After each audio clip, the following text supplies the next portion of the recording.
Hello and welcome to Cable Terminations. I would like to introduce you to a very common form of wire in your home, and it's called zip cord, oftentimes also referred to as lamp cord. This is only a 2-conductor cable, and there is no outer jacket that holds these conductors together.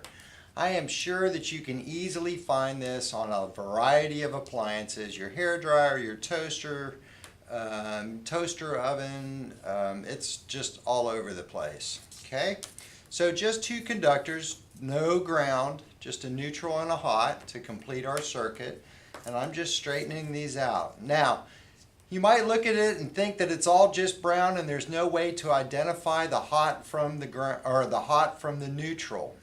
And in reality, there is. If you were to really look at the end of this cable, you'll see that one is square or has ridges on it, and the other is rounded and smooth. The rounded and smooth side is the hot. The ridged side, or the square side, will be the neutral, right?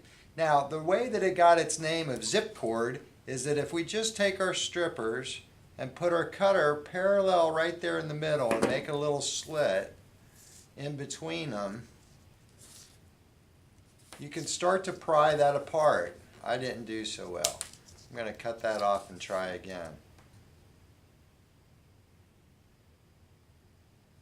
Right? And I'm just going to split that apart, and you'll see then that I can just zip the two apart.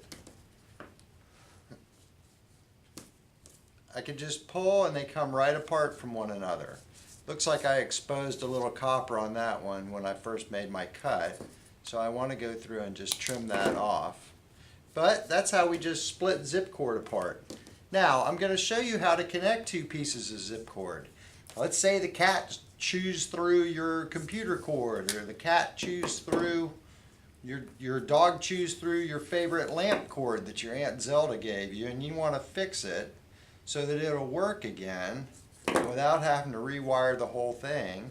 You can buy a little piece of zip cord, right, to make an extension or to make a bridge or to connect the 2 pieces back together again. And we're going to use wire nuts to connect these 2 pieces of zip cord together. So the first thing I want to do is go through and take my T-stripper, and I may need to find a little bit, and I'm going to strip back probably about 1 inch. I'm going to expose 1 inch of copper. So there's the copper conductor on the inside, and I'm just going to twist it so it stays together. And I'm going to go to the other side, and I'm going to do the same thing, stripping about 1 inch, and strip that back.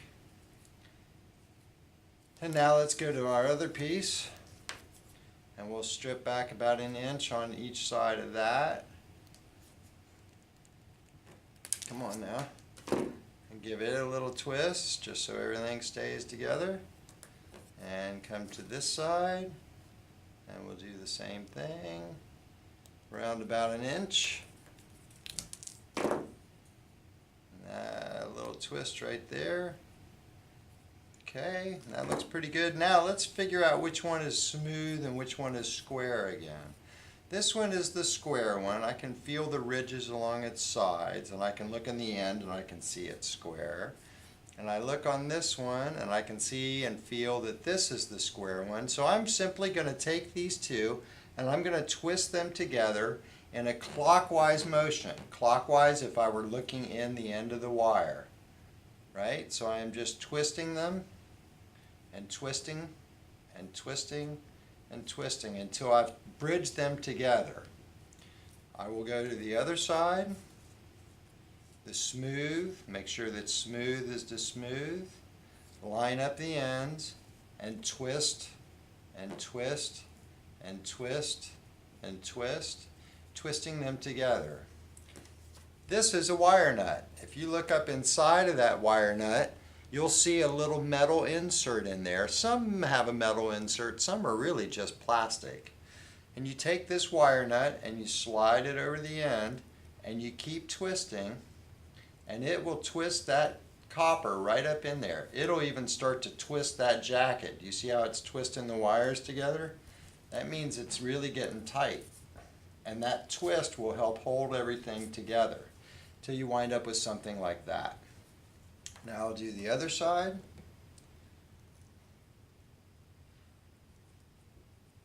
And we'll twist it together.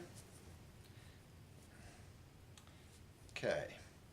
Now the next step that I want to do in order to make sure that this connection remains good and tight forever and always, right, is to tape it up. And I will just use a good quality vinyl electrical tape in order to secure this connection. Some people just tape them together so that they're right next to each other and it leaves a big clunky glob of tape and wire nut that's often in the way and it's unsightly. It also leaves the two conductors right next to each other. In the unlikely event that this wire nut were to come loose and come off and this one were to come off, these two wires could touch and cause a short circuit. We don't ever want to have that as an option. If I take the one set of wires and bend them one way and take the other set of wires and bend them back the other way and then tape it all together, what I've done is ensured that even if it were to pull apart, even if it were to come, both were to come undone, I would not have the live wire, the hot, and the common wire right next to one another where they might be able to create a short circuit. So I'm just going to start taping over this.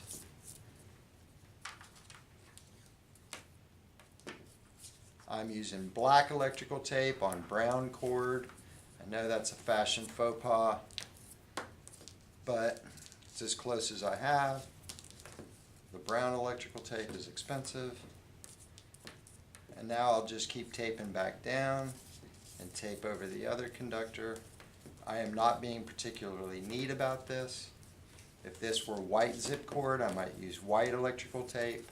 And all I want to do is just tape the whole thing down so that it's nice and tight.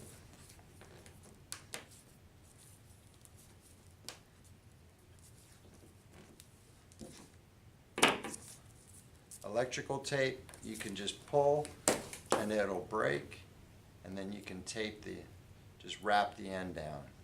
And now that is how to secure a set of wire nuts.